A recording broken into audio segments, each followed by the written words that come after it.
নবী সাল্লাল্লাহু আলাইহি ওয়াসাল্লাম বলেছেন যে এই দোয়া পড়ার পরে যদি কেউ সকালে পড়ে রাত্রের আগে মারা যায় জান্নাতে চলে যাবে ইনশাআল্লাহ। রাতে পড়ে সকালের আগে ইন্তেকাল করলে জান্নাতে চলে যাবে ইনশাআল্লাহ। আমি ইস্তেগফারের আপনাদেরকে 2-3টা দোয়া শিখাই দেই আগে ছোট্ট করে।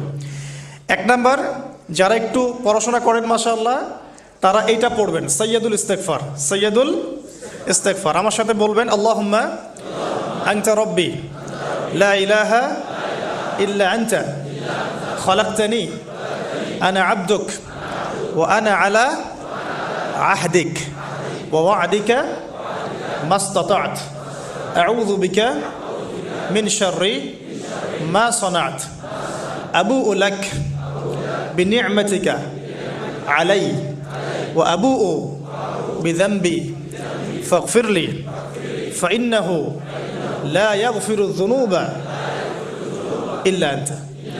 এই যে আমরা